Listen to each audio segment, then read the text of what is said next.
We are in Fountain Green, Utah, Sanpete County. Fountain Green was founded in 1859 and originally called Uinta Spring. It was actually just a popular campground as people were traveling through Sanpete County. And then when they actually got a post office in 1860, became a city and changed their name to Fountain Green. They've got a spring that's apparently second to none in Sanpete County. I don't know where the spring is. Fountain Green was the first city in Sanpete County to get a railroad, although they didn't take advantage of it from our research. I don't think they have a railroad anymore. We've looked through this city now. I have seen no signs of railroads, and so far from my knowledge, honestly, I don't think any cities in Sanpete County have a railroad. I could be wrong. But according to research, they didn't take advantage of it, and Fountain Green is actually the first city from 1880 to 1890 to actually lose population. Their current population is 1,243, which happens to be 7 people less than our last city, Fairview. Fountain Green was originally a lambing community, or at least that was their biggest commodity here. And due to that, they actually still have a festival in July called Lamb Days, or the Lamb Festival, which is quite popular and a lot of people come and travel to. They do lamb judging, where I guess people bring their lambs to be judged. They also have like a parade and a bunch of other activities.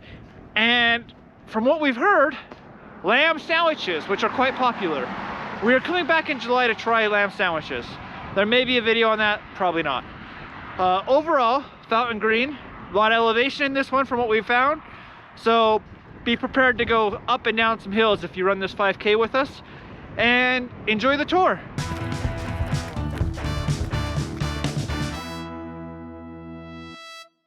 This is the FG on the mountain, which is on the north end of town.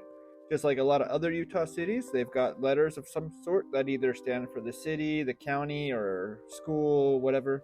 FG, Fountain Green.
This is Fountain Green's City Hall.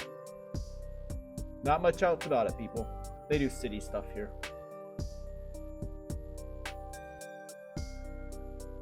This is the school, which was built in 1907. Once again, not much else about it. It's old.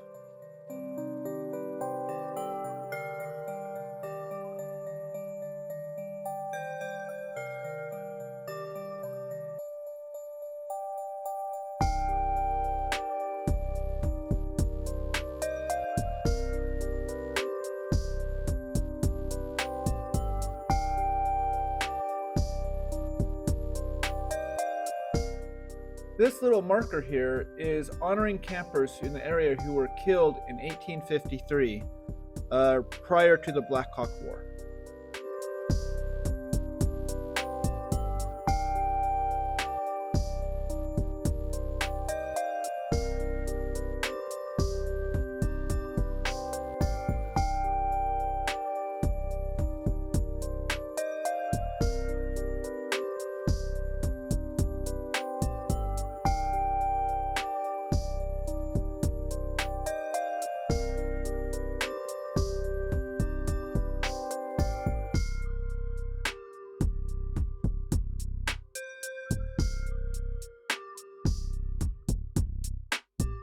Here we have the Fountain Green Dance Hall and Theater, which was built in 1918 as a place for people to gather, enjoy entertainment, and strengthen community ties. The dance hall fell on hard times in about the late 1950s, and by the late 1990s, the roof had caved in, the floor rotted away, it was in desolation. A lot of cities at this point would have knocked it down, changed something, but not Fountain Green. Maybe they're stubborn, maybe they're proud of it. The community actually came together, and everybody in the town donated money, time, material, whatever, and through 6 years of work, they actually restored this building. And in the process of restoring it, it actually brought the community back together, just like in the olden times. So kind of a cool little story behind it. Once again, Fountain Green Dance Hall.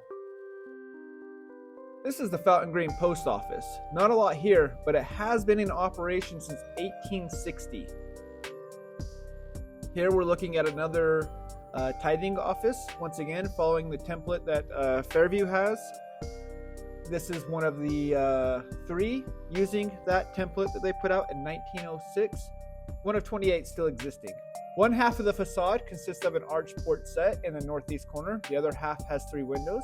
And this is a 1-story building with a tall sandstone foundation and red brick walls, plus a pyramid-shaped hip roof. A carved stone inscription in the front of it, you can see here, is a plaque that distinguishes it from its neighbors.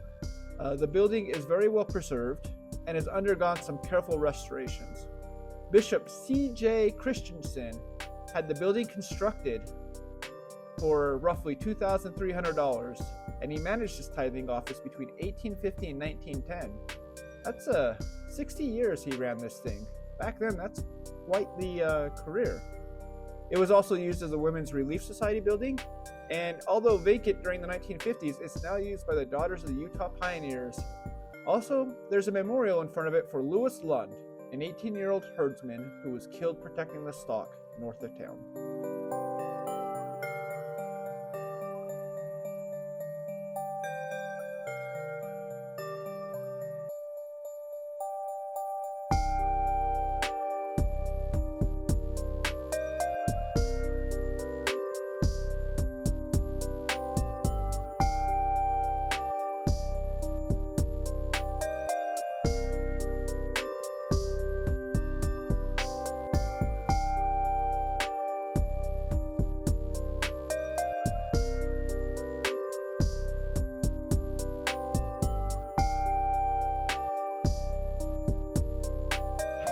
That one's actually got a lot of elevation gain at the end, everybody. We thought Fountain Green was relatively flat because we've only ever driven down the main road, which was slightly uphill, like you can tell in a car.